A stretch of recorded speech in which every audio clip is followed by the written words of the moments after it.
जहां तक आज के इस सत्र का विषय है, आज के दौर के लेखन में स्त्री संघर्ष की अभिव्यक्ति, मैं इस पूरे विषय को दो पक्षों के रूप में देखती हूँ। एक पक्ष है आज के दौर का लेखन और दूसरा पक्ष है स्त्री संघर्ष की अभिव्यक्ति। और इसमें अगर हम बात करते हैं कि आज के जब लेखन की हम बात कर रहे हैं तो स्त्री रचना धर्मिता की बात कर रहे हैं, तो मैं इस विषय का पूरा अर्थ इस प्रकार लेती हूँ कि आज के दौर के स्त्री लेखन में या स्त्री रचना धर्मिता में स्त्री संघर्ष की अभिव्यक्ति। और मैं एक बात और भी कह दूं कि क्योंकि लेखक का कोई जेंडर नहीं होता, और मैं ये भी कहूंगी कि बहुत सारे हमारे ऐसे पुराने भी और समकालीन पुरुष कथाकार इस तरह से है, क्योंकि मैं अपनी बात कथा के संदर्भ में कहूंगी, क्योंकि स्त्री रचना धर्मिता का आयतन बहुत व्यापक है, लेकिन और मैं अपनी बात को कथा तक सीमित रखूंगी। लेकिन पहले संघर्ष की बात करूंगी, और उससे भी पहले ये कि पुरुष कथाकारों के यहाँ भी स्त्री के संघर्ष के मुद्दे बहुत व्यापक रूप में, बहुत गहराई से लगातार उठाए जाते रहे हैं। ऐसा नहीं है कि सिर्फ स्त्री लेखन में ये मुद्दे हैं, वहां भी ये मुद्दे हैं। जहां तक संघर्ष की बात है तो साथियों, संघर्ष कभी भी इकहरी इकाई नहीं है। संघर्ष बहुपरती है, उसके अनेक धरातल हैं, उसके अनेक आयाम हैं, उसके विविध स्तर हैं। और जब हम स्त्री संघर्ष की बात करते हैं तो स्त्री संघर्ष एक तो जो उसका निजी जीवन का संघर्ष है, लेकिन उसके साथ ही साथ हम देखते हैं उसके साथ उसके सामाजिक, आर्थिक, राजनीतिक, सांस्कृतिक अनेक तरह के उसके संघर्ष भी हैं। शायद इसीलिए जो अमेरिकी एक स्त्रीवादी चिंतक हैं कैरोल हेनिश, उन्होंने कहा था पर्सनल इज पॉलिटिकल, कि कुछ भी स्त्री का निज नहीं है, वो राजनीतिक भी है। और हम जब देखते हैं कि उसका संघर्ष की जब हम बात करते हैं, उसके बारे में अभी पहले भी पूर्व वक्ता ने बात की, लेकिन मैं कहूंगी कि स्त्री का संघर्ष उसके जन्म से पहले शुरू हो जाता है और उसकी मृत्यु के बाद तक रहता है। जन्म से पहले कि वो एक लैंगिक इकाई के रूप में जन्म ले भी पाएगी या नहीं ले पाएगी, और उसकी परिणति उसके अस्तित्व के अंत कर दिए जाने तक उसकी लगातार बनी रहती है। उसकी मृत्यु के बाद भी उसकी छीछा-लेदर चलती रहती है, उसकी अस्मिता और उसके अस्तित्व को कैसे धराशायी किया जाता है। तो मैं कहूंगी कि उसके संघर्ष के एक तो स्तर विविध हैं, और दूसरे उसके संघर्ष की यात्रा और यातना दोनों बहुत लंबी है, दोनों ही चीजें। एक बात, क्योंकि हम आजादी के 76 साल पूरे कर चुके हैं, और एक बात बार बार दोहराई जाती है कि हमारी दुनिया में, हमारे देश में बहुत बड़े परिवर्तन हुए हैं, बहुत आर्थिक कीर्तिमान हमने स्थापित कर लिए हैं, हमने चांद को छू लिया है, हमने मंगल को छू लिया है। एक तरफ ये तस्वीर है और दूसरी तरफ एक और तस्वीर है। एनसीआरबी का एक आंकड़ा है जिसमें स्त्रियों के प्रति होने वाले अपराधों का जो आंकड़ा है 3,71,503, ये 2021 का आंकड़ा है, अभी और बढ़ गया होगा। और प्रतिदिन 1100 की संख्या की औसत से ये आंकड़ा हो रहा है। ऐसे में मुझे कीर्तिमान का जो मानक है और ये जो हमारे समाज का सच है, ये बिल्कुल दो फांकों की तरह दिखाई देता है। और मुझे अम्बेडकर याद आते हैं, जिन्होंने कहा था कि प्रत्येक समाज की स्थिति को परखने के लिए जो थर्मामीटर है वो वहां की औरतों की स्थिति है। तो ये दोनों चीजों में बड़ी विडंबना की तस्वीर सामने आती है कि देश के बहुत प्रमुख पदों पर महिलाएं हैं, लेकिन ये कैसा समाज है कि जो उनके प्रति लगातार घोर आपराधिक होता चला जा रहा है। और मुझे सामाजिक कार्यकर्ता कमला भसीन का एक शेर भी याद आता है, उनके गीत की दो पंक्तियां। उन्होंने लिखा था, देश में अगर बेटियां अपमानित हैं, नाशाद हैं, दिल पे रखकर हाथ का ये देश क्या आजाद है। तो ये एक बड़ा सवाल है, और यहाँ पर हम एक और चीज भी देखते हैं कि ये सवाल क्यों उठ रहे हैं, और इसको बिल्कुल हम आजादी के बाद से अगर लेते हैं तो मैं ये पाती हूँ कि हमारे देश का संविधान कहता है समता, स्वतंत्रता, बंधुत्व, जाति, धर्म, भाषा, लिंग, संप्रदाय आदि सबके आधार पर। लेकिन आज भी 2023 में हमारे समाज का संविधान ये नहीं कहता। तो देश का संविधान और हमारे समाज का संविधान दो अलग अलग बातें कहता है। बिल्कुल अलग चीजें हमारे सामने आती हैं। और दूसरी तरफ हम देखते हैं कि किस तरह से जो पितृसत्ता है उसने किस रूप में वहां पर जो स्त्रियों के दमन की जो लकीरें हैं वो और ज्यादा स्याह हुई हैं और ज्यादा गहरी हुई हैं। और वो लगातार क्या करता है, नैतिकता और परंपरा की जो उसकी अमर बेले हैं उनमें और अधिक बांधता है। इसलिए स्त्री का संघर्ष पहले के मुकाबले लगातार और दमनात्मक और क्रूर और व्यापक हुआ। एक चीज ये भी सामने आती है। एक और बात अगर हम कहते हैं, स्त्रियों की बात कहते हैं, तो स्त्री चूंकि अपने आप में एक वर्ग है और उस वर्ग के भीतर भी बहुत सारे इंटरसेक्शंस हैं, एक नहीं है, उसकी अलग अलग विविध छवियां हैं। लेकिन फिर भी अगर हम स्त्रियों की चाहतों के बारे में हम बात करें, स्त्रियों के चाहतों का जो आसमान है अगर उसकी बात करूं, तो बहुत सारी स्त्रियों की चाहतें एक हैं, समानता की है, सुरक्षा की है, स्वावलंबन की है, इस तरह की चाहते हैं। लेकिन करोड़ों ऐसी स्त्रियां हैं इस देश में जिनको इन चाहतों से पहले अपने जीवन की सुरक्षा की गारंटी पूरी करवानी पड़ती। उनको इस सबसे पहले भूख से, अपमान से, शोषण से, पर निर्भरता से गुजरना पड़ता है। और ये सब चीजें जो उसे मनुष्य बना सकती हैं नहीं बना पा रही, ये व्यवधान सामने आते हैं। और मैं ये भी कहूंगी कि उसको अपनी चाहतों को लगातार सब कुछ सहजाने की जो सुई है उससे सिलना पड़ता उस स्त्री को। और इसमें जो उसकी सबसे बड़ी जो चीज जो ये दास्तां वो महसूस करती है, इसका सबसे बड़ा जो एक पक्ष आता है आर्थिक निर्भरता का।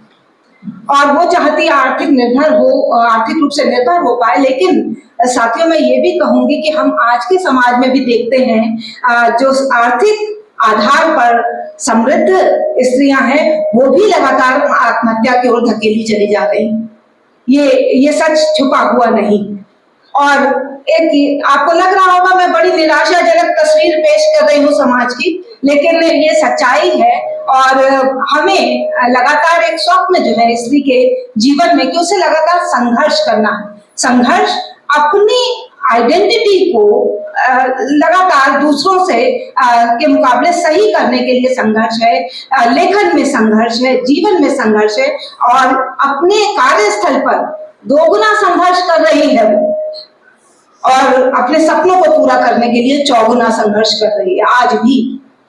और एक और चीज मैं ये भी कहूंगी कि हम जब स्त्री संघर्ष की बात करते हैं तो सब कुछ का मसला ये नहीं है कि स्त्री का संघर्ष सिर्फ उसके लिए है, उसका जीवन अच्छा हो जाए, उसके सपने पूरे हो जाएं, उसके बाल बच्चे ठीक हो जाएं, उसका परिवार, उसकी सीमा रेखा सिर्फ उसका परिवार नहीं, ये समाज है, ये देश है, ये दुनिया है जहां वो बेहतर इंसान हो सके। और वो बेहतर इंसान हो सके और ये समाज भी बेहतरी की ओर जा सके। और इसमें सहारा बनता है स्त्री लेखन, इसमें लेखन एक बड़ा सहारा बनता है। मैं एक और बात भी कहूंगी कि जब हम स्त्री संघर्ष की बात करते हैं और लेखन की बात करते हैं तो मुझे जो सबसे ज्यादा जरूरी टूल्स लगते हैं वो किसी भी रचनाकार का, चाहे वो स्त्री हो चाहे पुरुष, जो इन संघर्षों की पैरवी कर रहा है, उसका यथार्थवादी नजरिया, कल्पना से एक भविष्य की रूपरेखा और फिर उसके लिए किया जाने वाला संघर्ष, ये मुझे जरूरी लगता है। और आज के समय में अगर मैं देखती हूँ तो मुझे स्त्री मुक्ति जो है एक बड़े यूटोपिया की तरह दिखाई देती है। यूटोपिया के लिए बहुत से शब्द कहे गए हैं और मैं एक सांस में ये नहीं कह सकती कि आज की स्त्री मुक्त हो चुकी है, क्योंकि ये सच्चाई हम सब बहुत अच्छी तरह जानते हैं।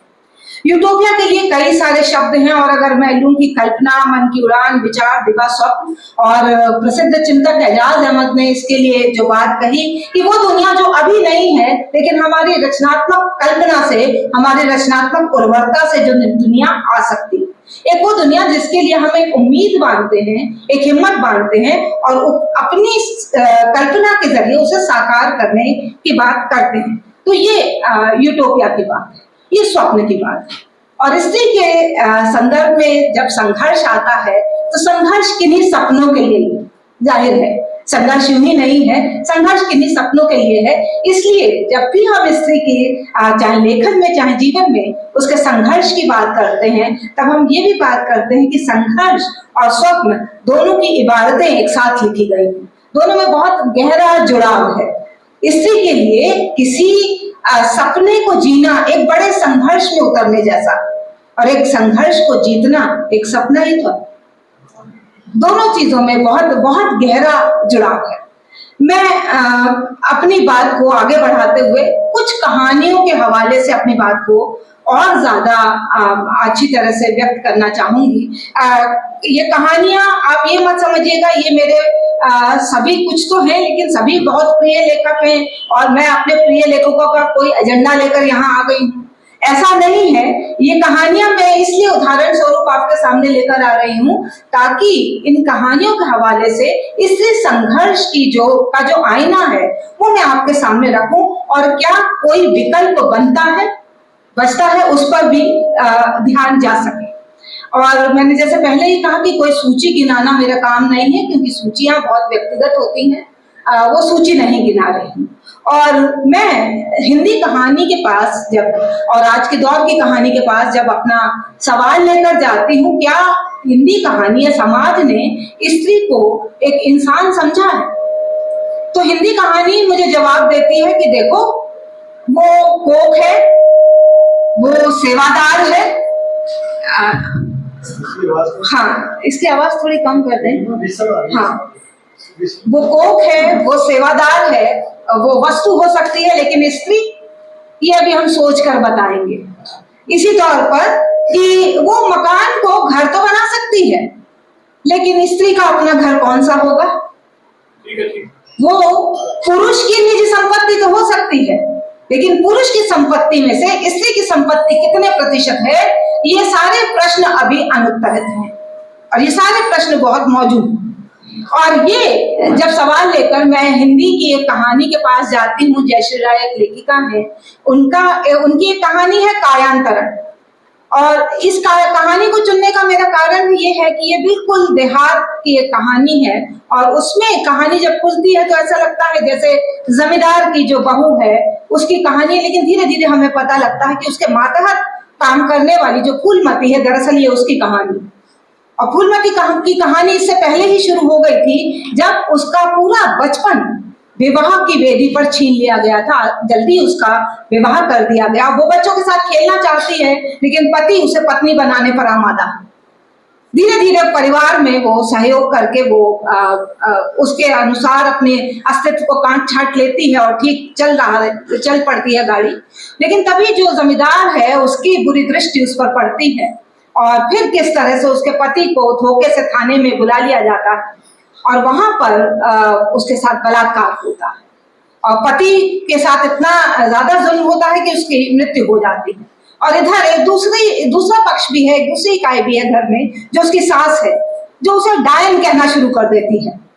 और अचानक एक ऐसी घटना होती है कि उसका रूपांतरण डायन से देवी में हो जाता है, कि इसको तो देवी आ गई। और देवी आते ही जो सबसे बड़ा रूपांतरण कहानी में होता है, सबसे बड़ा शिफ्ट आता है कहानी में, वो ये कि अब तक जिस फूलमती को एक स्त्री के तौर पर जो सहजता से सब चीजें मिलनी चाहिए थी, पति का प्यार, परिवार में सुरक्षा, या फिर एक कोख में एक बच्चा, वो सब कुछ नहीं मिलता। लेकिन देवी बनते ही उसे बहुत चीजें मिलने शुरू हो जाती हैं। और इसका एक पूंजी का पक्ष भी है, ये मतलब ये व्यंग है देवी बनना, ये कोई धार्मिक आस्था का सवाल नहीं। ये देवी बनना एक व्यंग है कि जो मनुष्य के रूप में, एक मानवी के रूप में उसे नहीं मिलेगा, वो देवी बनकर हासिल हो जाएगा। और यहाँ पर होता इस तरह से है कि जब उसके मंदिर में, हाँ मैं बता रही थी कि उसका पूंजी का भी एक पक्ष, देवी के चढ़ावे आते हैं, उसको नहीं चाहिए, लेकिन उसकी सास को सब चाहिए। तो जो कल तक डायन थी वो अब वो भी बहुत अच्छी हो गई है। तो एक ये पक्ष भी सामने आता है। और इधर जो पुरुष उसकी देह का शोषण करना चाहते थे, जब वो मंदिर में आ रहे हैं, उसका रिवेंज लेने का वो एक अपनी युक्ति निकालती है, उन्हें भद्दी भद्दी गालियां देती, वो उनके गालों पे तेज तेज तमाचे जड़ती है, लेकिन वो कुछ नहीं कह सकते, क्योंकि वो फूलमती नहीं रही है, वो देवी हो गई है। तो ये पूरी कहानी किस तरह से धर्म पर व्यंग है, पितृसत्ता पर व्यंग है, और साथ ही साथ जो इस कहानी में एक चीज लगती है कि एक औरत जिसके पास ना कोई संस्था है सहयोग की, ना कोई परिवार है, ना कोई समाज है, ना कोई हितैषी है, वो कैसे हिंसा का जवाब प्रतिहिंसा से दे रही है, वो अपना रास्ता खोज रही है, वो प्रतिशोध ले रही है। तो एक चीज मुझे ये समझ में आती है, और ऐसी अनेक कहानियां और भी हैं, सिर्फ एक कहानी नहीं है, हिंदी में 21वीं सदी में ऐसी बहुत सारी कहानियां। अब एक बात और जो मुझे लगती है कि जो 21वीं सदी के स्त्री लेखिकाओं के लेखन में है, कि वो लेखन, वो कहानियां अब रुदन से बहुत आगे बढ़ गई हैं। उसमें जो है मुझे रोना धोना नहीं रहा। अगर हम कहें मूलभूत फर्क, तो ये मूलभूत फर्क आ गया है। वो रोती धोती नहीं है अब उस तरह से कि और सहती भी नहीं है उस तरह से। उनका अपना एक तरीका वो इजाद करती हैं। और दूसरी चीज जो एक और बार बार कहा जाता है जब भी स्त्री पर कई कार्यक्रम होते हैं स्कूलों कॉलेजों में, अबला जीवन हाय तुम्हारी यही कहानी, तो वो ये हिंदी कहानी इस बेचारगी से भी मुक्त हुई है, और नारी तुम केवल श्रद्धाओं जैसे प्रलोभनों से भी मुक्त हो गए, ये भी हुई है। और इसके साथ बात शुरू हुई थी, दोनों ही वक्ताओं ने सिमोन द बुआ की बात की, लेकिन सिमोन द बुआ से भी पहले कि एक फ्रांस की एक आदि चिंतक है मैरी वोllस्टोनक्राफ्ट। मैरी वोllस्टोनक्राफ्ट ने बहुत अच्छी तरह से उन्होंने कहा कि स्त्री को किस तरह से वो पूर्व धारणाओं का विनम्र दास न बने, वो किस तरह से तर्क की सत्ता का साथ दे। और तर्क की सत्ता का साथ देने में उन्होंने पितृ सत्ता की अच्छी पड़ताल की। उन्होंने कहा वो जान ले स्त्री कि जो श्रृंगारिकता को हवा देने वाले पितृ सत्ता के पैतरे हैं, आज्ञा परायणता के जो पूरे हवा देने वाली जो चीजें हैं, उनको वो अच्छी तरह से जान ले और तर्क का सहारा ले। और जब तर्क का सहारा लेकर हिंदी कहानी आगे बढ़ती है, तो एक और कहानी मेरे नजर में आती है, सुशीला टाकफोरे की कहानी है रेणुका। अच्छी सशक्त रचनाकार है सुशीला टाकफोरे, और एकांकीकार भी है सुशीला टाकफोरे, नाटक भी उन्होंने लिखे हैं। ये जो कहानी है रेणुका, ये एक बिहार से भागी हुई एक औरत की कहानी है जिसका पति असमय गुजर गया है, और ससुराल पक्ष का उसके प्रति व्यवहार अच्छा नहीं है। वो संपत्ति में से उसे अधिकार नहीं देना चाहते, उसके लड़के को नहीं देना चाहते, और वो अनाचार करने की कोशिश करते हैं। ये भाग आती है, नौकरी करती है, दिल्ली में आ जाती है, नौकरी करती है, वहां भी इसकी यही स्थिति रहती है। और फिर ये सारी प्रतिकूलताओं को सहन करती हुई ये एक मंच से जुड़ती है, अखिल भारतीय दलित महिला जागृति मंच। और यहाँ पर उसे दो स्त्रियां मिलती हैं, शैला और निशा, और वहां पर वो काम भी करती है, अपने सुख दुख बांटती है। और वो एक दिन कहती है, दीदी हम यादव वंशी हैं, ऊंची जाति के, ऊंचे वर्ण के, फिर भी औरत की क्या ऊंची जात, क्या ऊंचा वर्ण, उसका तो हर जगह शोषण होता है। और ये कहानी किस तरह से दो चीजों को सामने लेकर आती है जो इससे संघर्ष की बहुत दमदार अभिव्यक्ति है। एक तो वो सांगठनिक चेतना की कहानी बनती है, सामाजिक न्याय की तरफ जाने की कहानी बनती है, और स्त्रियों के बहनापे की कहानी बनती है। ये शैला, निशा, रेणुका, ये तमाम जो औरतें हैं, ये एक तस्वीर पेश करती हैं कि स्त्री के संघर्ष के लिए कैसे सवर्ण और दलित महिला, साक्षर और निरक्षर महिला, और इसके साथ साथ हम देखें मुस्लिम और अल्पसंख्यक महिला, इनमें एक बहनापा होने की जरूरत पर यह कहानी बहुत जोर डालती है। और जब हम तर्क के साथ भी हो जाते हैं, जब हमारे साथ लोग भी आ जाते हैं, तब एक और कहानी सामने आती है, नासिरा जी की कहानी है, चार बहनें शीश महल की। और अभी हाल ही में उनकी एक बिल्कुल नई कहानी भी आई है, अलाव, लेकिन अभी मैं अलाव का जिक्र नहीं करूंगी। अलाव भी इसी तौर पर पितृसत्ता से को चुनौती देने वाली कहानी है उनकी, बिल्कुल इसी साल वो प्रकाशित हुई है उनकी कहानी। लेकिन मेरी बात चार बहनें शीश महल की, मुस्लिम समाज का प्रतिनिधित्व करती हुई ये कहानी है। मेरी कोशिश भी रही है ऐसी कहानियों को लूं जो हर वर्ग और समाज का रिप्रेजेंटेशन यहाँ पर दे सके। ये जो चार बहनें हैं, ये अपने दादा और माता पिता की बहुत लाडली हैं, लेकिन दादी के कोसलों में पली है क्योंकि इनके कोई भाई नहीं है। चचा जो है इन पर बुरी नजर रखते हैं। भाई जो चचाजाद भाई हैं अकील और अकरम, वो संपत्ति के वारिस बनना चाहते हैं। इन सारे खेल में अचानक एक दिन, और इनका जो पिता है शरीफ, वो वाकई बहुत शरीफ आदमी है, और बहुत प्रेम करता है, चूड़ी का कारोबार, उसका छोटी सी एक दुकान है। और अचानक पूरे उस जगह में एक एमएलए और एक जो भूमाफिया है, उन दोनों की लड़ाई में एक दंगा होता है, आग लगती है और इसकी दुकान जल जाती है। और उसके पास इतनी पूंजी नहीं है, तो जो और संपत्ति की वारिस लड़कियां हो नहीं सकती, तो जो चचाजाद भाई है वो कहते लाओ भाई ये दुकान हम चलाते हैं, आखिर को भविष्य में हमारी ही होनी है, हम चला लेंगे। लेकिन ये लड़कियां आगे बढ़ती हैं, पूरी समाज की कुंदजहनी पर चोट करती हुई कहती हैं हम चला कर दिखाएंगी। और वो अपना छोटा मोटा जो भी बचत है या पिता को लगातार उत्साहित करना कि जाओ बाजार जाओ, उनको डिजाइन बना कर देना चूड़ी के कि ये लेटेस्ट डिजाइन चल रहे हैं बाजार में, ऐसी चूड़ियां बेचोगे तो पैसा आएगा। और धीरे धीरे परिवार खुशहाल होना शुरू होता है। लेकिन अचानक फिर एक और दंगा होता है। उन जो एमएलए है और जो भूमाफिया है उनकी लड़ाई अकरम और अकील के साथ होती है, लेकिन गोली उन्हें नहीं लगती, इन चारों बहनों को लग जाती है।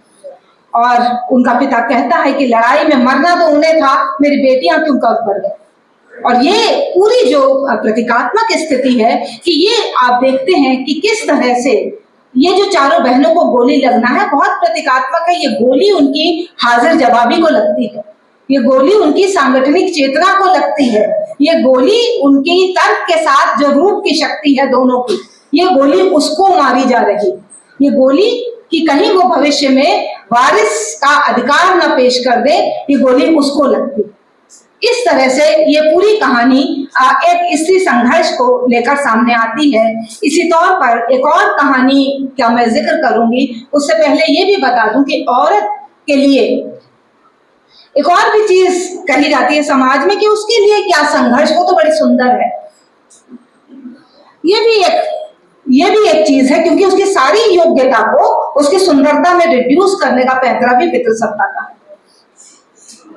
उसे तो सब मिल जाएगा। और वो जो है सुंदरता का ये जो पूरा हम उपक्रम देखते हैं, ये सिर्फ यहीं तक सीमित नहीं है, ये पूरी जो जिसे हम कहें कि इंटरनेशनल जो मार्केट है उस तक भी जाता है ये सारी चीजें। और यहीं पर जो कहानी मुझे याद आती है वो नीला प्रसाद की कहानी है बार्बी डॉल्स। बार्बी डॉल्स कहानी में एक अधेड़ उम्र की औरत है, बिल्कुल जो है रिटायरमेंट की उम्र के करीब है। उसने प्रेम विवाह किया है, लेकिन उसका पति चाहता है, प्रेम विवाह किया है, पढ़ी लिखी है और रिटायरमेंट की तरफ जा रही है, तब भी पति चाहता है कि ये लगातार सुंदर दिखती रहे और पार्लर जाना उसकी मजबूरी है। और वहीं पर उसे एक और लड़की मिलती है दीपाली, जो जिसके भाई ने उसका विवाह करके उससे मुक्ति पाई। अब वो उसकी तरफ ध्यान भी नहीं देता, उसका काम सिर्फ इतना था कि मैं अपने दायित्व से मुक्त हो जाऊं। और कम दहेज वो लेकर गई है तो वो अपने पूरे श्रम से और अपने सौंदर्य से उस कम दहेज को बैलेंस करती अपने घर में। और धीरे धीरे वो इससे अघा चुकी है इस स्थिति से। और एक दिन और इन दोनों महिलाओं में दोस्ती हो जाती। और एक दिन वो मैसेज आता है उन आंटी को, कहती उसमें सिर्फ 3 शब्द लिखे हैं, गुड बाय आंटी। और पता लगता है कि दीपाली ने आत्महत्या कर ली। और वो आंटी, कहानी यहाँ खत्म नहीं होती, कहानी की जो पंच लाइन है वो ये है कि वो कहती है कि गुड़िया बने रहने की कोशिश में दीपाली और मैं दोनों मारे गए। उसका मरना सबको पता था, पर मेरा रोज रोज मरना, धीरे धीरे मरना कोई भी नहीं जान पाया। कहानी यहाँ खत्म होती है। और ये जिसे हम कहें कि ये क्रूर विचारों की दुनिया को वो एकदम सामने ले आती है, जो पूरा एक, मैं ये नहीं कहूंगी कि सुंदरता का जो एक विश्व मार्केट है उसकी बजाय मैं कहूंगी कि ये जो पूरा अभियान है स्त्री के प्रति जो अमानवीय होने का, ये उसको सामने लेकर आती है ये कहानी। और एक कहानी आप लोग अगर इजाजत दे तो मैं एक कहानी, अपनी कहानी की भी चर्चा जरूर करना चाहूंगी। ये जो समय चल रहा है पूरा, और हम देखते हैं कि इसमें जो समावेशी संस्कृति आज खतरे में है। एक संस्कृति, एक तरह के रंग को आज प्रश्रय अधिक मिल रहा है। और ऐसे में मैंने एक कहानी लिखी थी, स्याह घेरे। स्याह घेरे कहानी मेरे चौथे कहानी संग्रह मालूशाही मेरा छलिया गुरांश में ये कहानी है। और ये स्त्री के संघर्ष की कहानी है। वो स्त्री जो अब जिसने तार्किक सत्ता हासिल कर ली है, आर्थिक आधार भी उसके पास है। और ये एक पत्रकार अनुभा चौधरी की कहानी है जो एक सोसाइटी में आई रहने के लिए, अविवाहित अनुभा चौधरी की कहानी। मैंने दूसरी पंक्ति में उसका अविवाहित होना कहा है, इस पर गौर कीजिए, पहली पंक्ति में नहीं कहा। ये सोसाइटी में आई है और सोसाइटी के सेक्रेटरी हैं विनय शास्त्री। विनय शास्त्री पढ़ते रहे हैं अनुभा चौधरी को, लेकिन अचानक मिलने पर वो बहुत खुश होते हैं, अपनी पत्नी को बताते हैं, देखो हमारी सोसाइटी में इतनी जो है सचेत पत्रकार रहने आई है, ये हमारी सोसाइटी के लिए बड़ी गर्व की बात है। और धीरे धीरे वो उनका एक प्रोग्राम करवाते हैं जिसमें लड़कियां नई लड़कियां बहुत रोचकता से हिस्सा लेती हैं, लेकिन वहां की महिलाएं और पुरुषों की बात कुछ और ही चल रही है कि इसके घर की बत्ती देर रात तक क्यों जलती रहती है, ये अविवाहित है, ये क्या करती है, उसके जीवन में उनकी अलग तरह की रुचि है, इसके घर में इतने सारे मर्द औरत क्यों आते रहते हैं, वो सब क्यों हंसते रहते हैं। ये सारी चीजें उस सोसाइटी में लगातार चल रही हैं और अचानक एक दिन वो मुस्लिम समाज की जो रूढ़ियां हैं उन पर वो एक लेख लिखती। सोसाइटी में बड़ी लहर चलती है, बहुत लोग खुश होते हैं। जहां विनय शास्त्री बैंक में काम कर रहा है वहां भी जो है लोग कहते हैं कि देखो कितनी समझदार औरत है, मुस्लिम समाज पर की रूढ़ियों पर इसने लिखा सारी चीजें। और विनय शास्त्री भी फूले नहीं समाते कि देखो मैंने इनका सम्मान कराया और अच्छी महिला हमारे यहाँ आई। लेकिन कुछ ही दिन बाद वो हिंदू धर्म की रूढ़ियों पर भी एक लेख लिखती और कहानी पलट जाती है, कहानी का मंजर ही बदल जाता है। वो लोग जो अब तक वो उनको गिल्ट होता है कि इस अनुभा चौधरी का सम्मान हमने क्यों कराया, वो बैंक में वो विनय शास्त्री के पीछे पड़ जाते हैं कि ये इसने ऐसा लेख लिख कैसे दिया, ये जानती क्या है हमारे बारे में। और वहां पर अचानक एक घटना घटती है, बहुत सारी भीड़ वहां सोसाइटी में आती है और उसके घर पर तोड़ फोड़ करती है, उसे थप्पड़ भी मारा जाता है और कहा जाता है इस पेन से लिखती है ना तू, तोड़ दिया जाता है, स्याही फेंक दी जाती है। लेकिन अनुभा चौधरी अपने सारे संचित अनुभवों से, क्योंकि वो इस विरोध को पहली बार नहीं देख रही, वो फिर खड़ी होती है। लेकिन मुख्य प्रश्न यह है कि वो सोसाइटी के लोग उसे बाहर निकालने पर आमादा हैं और उसकी लड़ाई लड़ रहा है विनय शास्त्री। मैं अपनी इस कहानी के माध्यम से और अंत में वो अपनी पत्नी से भी लड़ाई लड़ रहा है। वो कह रही है तुम्हें क्या पड़ी है, सब हमारे पीछे पड़ जाएंगे, मत लड़ो इस औरत की लड़ाई। लेकिन वो कहता है कि हम किसी को लड़ते हुए ऐसे अकेला तो नहीं छोड़ सकते, कल को ये अकेला शायद मैं भी हूं। और कहानी वहां खत्म होती है जहां विनय शास्त्री घर से बाहर निकल रहा है और पूरे लंबे तर्क के बाद उसकी पत्नी कहती है रुको विनय, मैं भी आती हूँ। कहानी यहाँ पर उस पुरुष सहभागिता को दिखाना भी चाहती है जो स्त्री आंदोलन का एक प्रबल पक्ष है। यहाँ पर वो कहानी चलती है। इस तरह की बहुत और भी कहानियां हैं, बहुत और भी बातें हैं, लेकिन मुझे कहा गया है कि मैं 3:40 तक अपनी बात कहूं, लेकिन मैं थोड़ी सी बात आपके सामने और भी कहूंगी कि जो मुख्य सरोकार हैं स्त्री लेखन के, स्त्री कहानी के, वो क्या है। कहानी उपन्यास बहुत ज्यादा है, लेकिन उस तफसील में मैं नहीं जाऊंगी। मैं बहुत सारी चीजों को लेकर आई थी, लेकिन हम यहाँ पर सरोकार की अगर बात करें तो जैसे मैंने पहले ही कहा था, जो उसका आर्थिक आजादी का सरोकार है। और इसलिए है क्योंकि बहुत लंबे अरसे तक पुरुष ने उस पर अपना वर्चस्व रखा और उसको, स्त्री को दास्ता के घेरे में रखा। इसलिए स्त्री कथाकारों ने आर्थिक आजादी पर अपनी मुक्त लेखनी चला रही है। एक दूसरा जो हिस्सा सरोकार का है वो पितृसत्ता और जो पुरुष वर्चस्ववाद है उससे मुक्ति का भी। और यहाँ पर अगर हम देखते हैं कि कैसे जो स्त्रियां हैं वो सबसे बड़ी शिकार है घरेलू हिंसा से लेकर सांप्रदायिक दंगों में हताहत होने की, और उनकी आवाजें पुलिस, प्रशासन और न्याय देर से सुनता है या सुनता ही नहीं।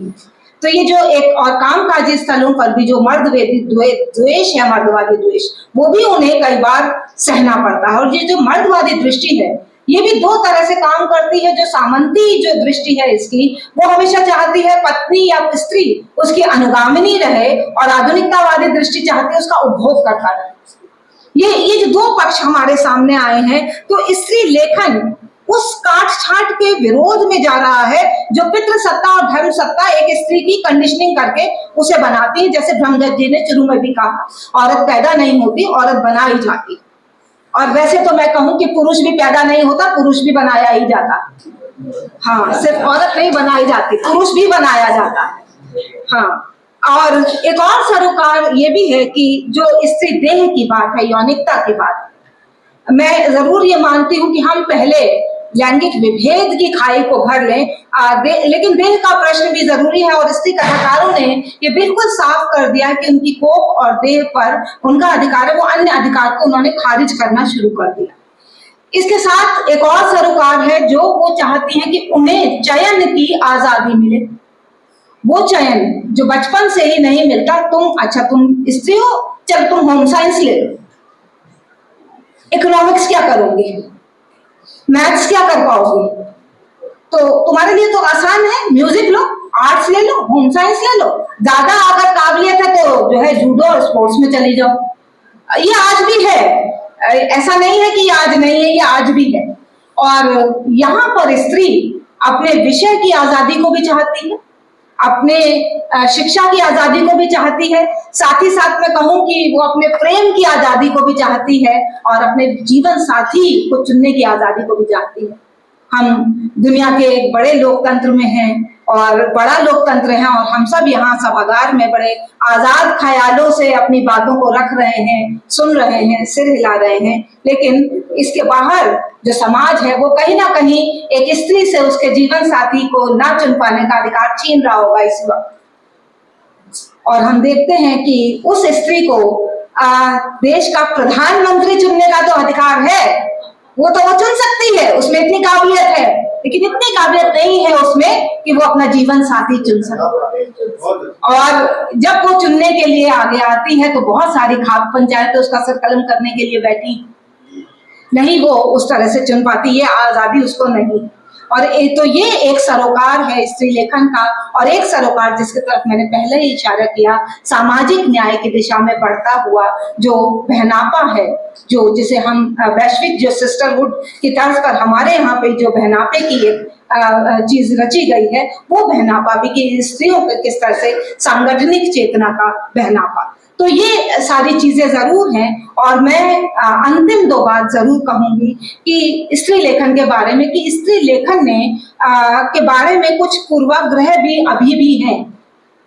आज मैं कहूंगी कि ऐसा समय है, 21वीं सदी ऐसा समय है कि जहां पर स्त्रियां, ऐसा कोई विषय नहीं है जो उनके लेखन का विषय ना हो, और बहुत बड़ी संख्या में भी स्त्रियां लगातार आई हैं। आप कोई भी विशेषांक देख लीजिए, आप अभी जो है वर्तमान साहित्य का ममता कालिया जी द्वारा जो है संपादित एक विशेषांक आया है, उसमें मेरी भी एक कहानी है। बहुत सारी 21वीं सदी की जो सक्रिय महिला लेखिकाओं की कहानी है, और 21वीं सदी की महिला लेखिकाओं के बारे में अगर मैं कह रही हूँ तो सिर्फ अभी लिखने वाली नहीं, इस समय में भी 3-4 पीढ़ियों की लगातार महिलाएं लगातार लिख रही हैं और कथा के धरातल को समृद्ध कर रही हैं।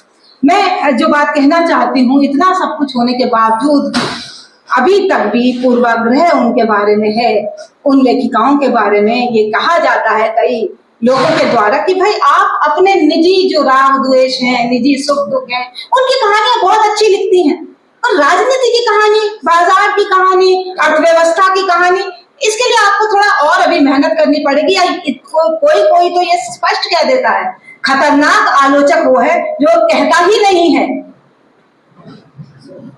वो सिर्फ वही कहानी उठाएगा जो उसमें जो उसके आत्मगत सत्य से जुड़ी हुई है, जो एक व्यापक वस्तुगत यथार्थ है, वो उसकी बात ही नहीं करता।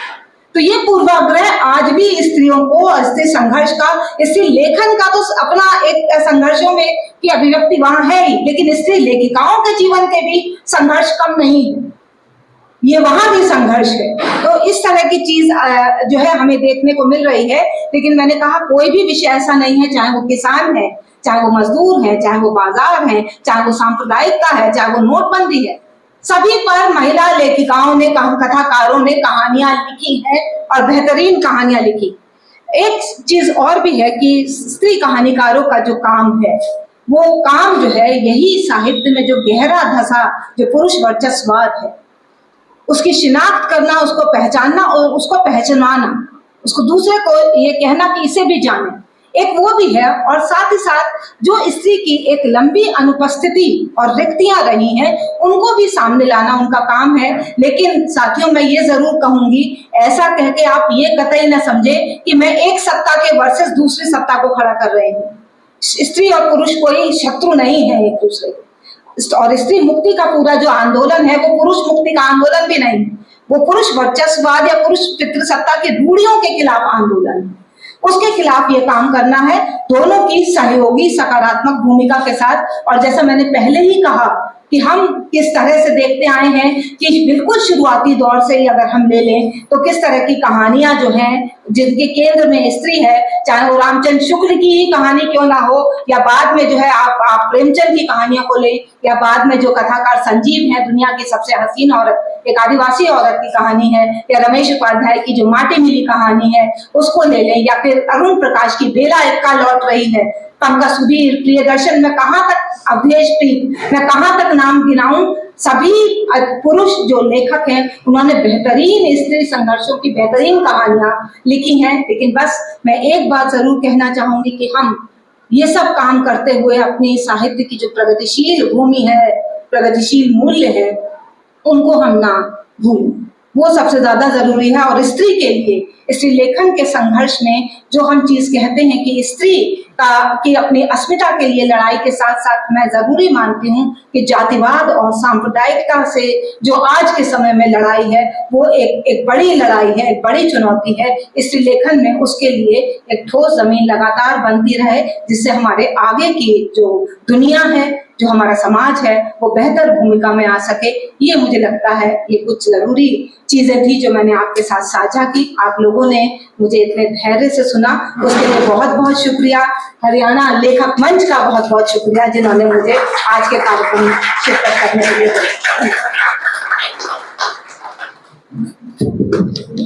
बहुत बहुत धन्यवाद प्रज्ञा जी। जैसा मैंने कहा था उसके अनुरूप उन्होंने अपना वक्तव्य रखा और कहानियों के उदाहरण देकर, कहानियों के माध्यम से स्त्री स्वतंत्रता या स्त्री संघर्ष की बात रखी।